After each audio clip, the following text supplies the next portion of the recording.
are joined to things in this world that are holding you in places you don't belong.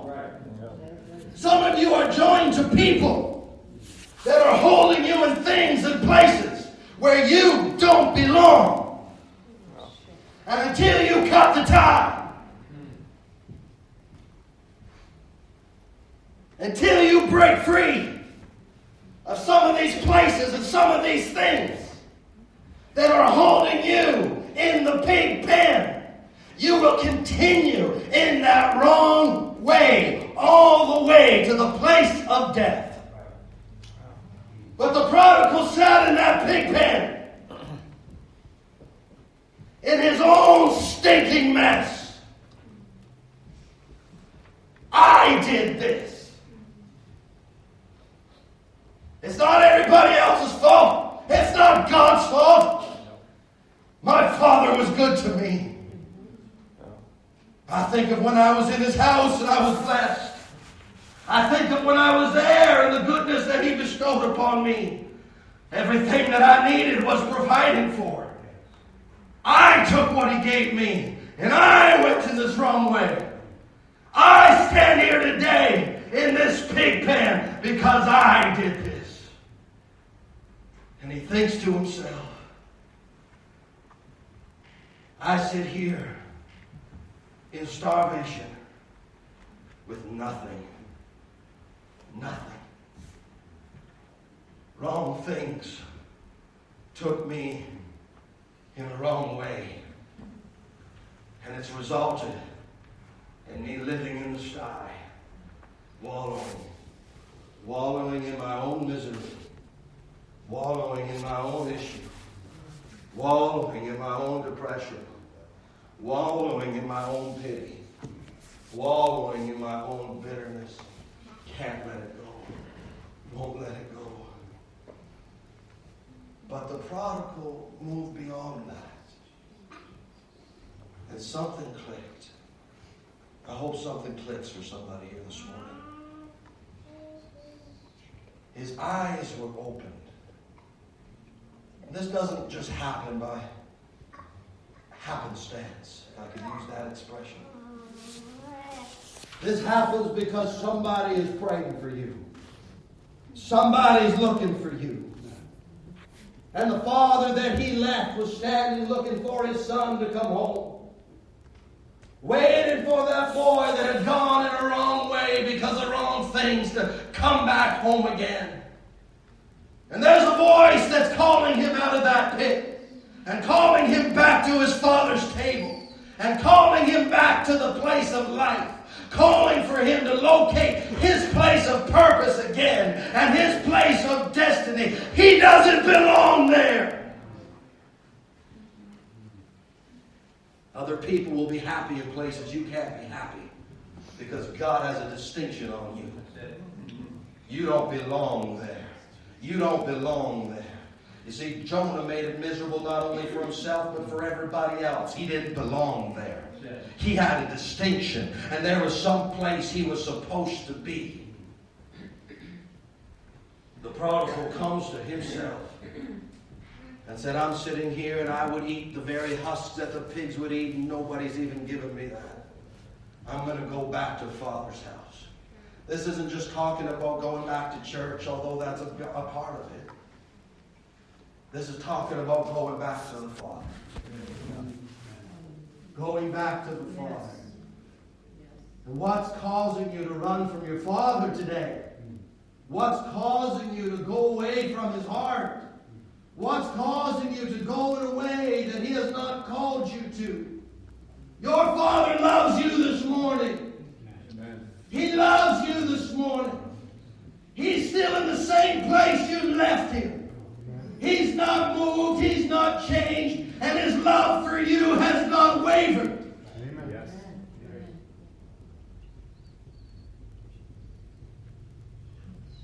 And as long as you still got a breath in your body, He's ready to work with you. As long as there's still a heartbeat in your chest, He's still willing to use you and continue to bring out purpose on the inside of you. It doesn't matter what place you are in your life right now. It doesn't matter what age you are. It doesn't matter if you're here and you're 6 years old today. It doesn't matter here if you're here and you're 67 years old today. There is purpose in you. Hallelujah. The prodigal goes back to Father's house and he's rehearsed what he'll say. We would all do that, I think. I'll just go tell him this. Tell him I blew it. I just want to get back there. I just want to go back. I just don't want to be there anymore. I'll tell him I sinned. I blew it big time. I wasted everything you gave me. I don't need you to restore me. Just let me be like one of the servants. See, his father didn't send him there, but he went. We went a lot of places where God didn't send. But He's calling us back today to get back on that road of purpose and back on that road of destiny where we walk in the way that is life. Because He has placed life and death before us, blessing and cursing. But if you want to know God's will, He made it plain in the very same verses where He said, choose life. Choose life. Jeremiah 29:11, He said, I know the thoughts that I think towards you. He knows the plans that He has for us. They are plans for our good. They are plans for our welfare, to give us an expected end. He has thoughts of peace towards us. He wants to do good things in our life. Why? He's a good God.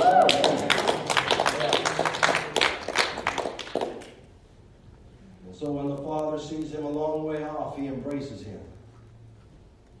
And the prodigal says everything that he had rehearsed. But the father didn't hear any of that. But he called for everything that he didn't deserve. And said, bring a robe for my boy. Put a ring on his finger. Kill the fatted calf. Let's celebrate today. He cleans the shame off of him. He wipes the stink off of him. And everything that he's brought back with him. You see, you're here today, but you brought some stuff with you, didn't you? You brought some issues with you. You brought some things from the past with you, didn't you? You brought some things from your childhood, didn't you? You brought some things that are problems in your life right now. You brought them with you. And God, he sees all of that, but He also sees beyond all of that. He knows where you've been, but He also knows who you are. Even when you don't. And you're blinded because of where you've been. But all He's really seeing and looking at is, I know who you are. And I know you're coming out of the pig pen. I know you're wasting everything I've given you. But I'm embracing you. And I'm calling for everything that is yours. And no, you're not just going to go down into the place of the servants. You're going to come and you're going to sit at the Father's table. I'm putting a ring on you that makes it clear you're a king's kid. This is Daddy's boy. And if anybody wants to hold your past against you, they're going to have to look at that ring and say it doesn't matter anymore. He's a king's kid. That's right.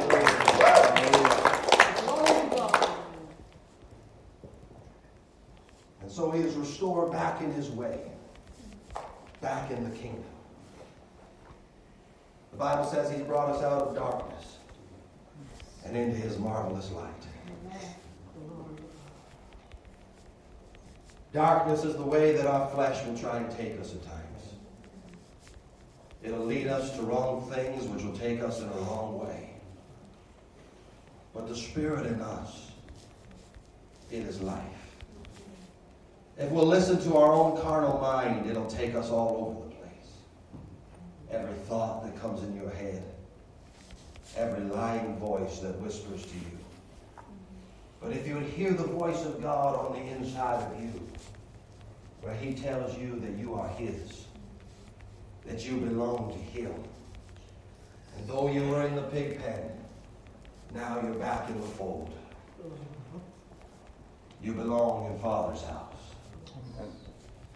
You belong in the presence of God. Hallelujah. I don't know about you this morning, but I need His presence. I need His presence. I like what Moses said to God. When Moses said, Lord, what Moses said back to the Lord when God said, Moses, you go and do what I told you to do. And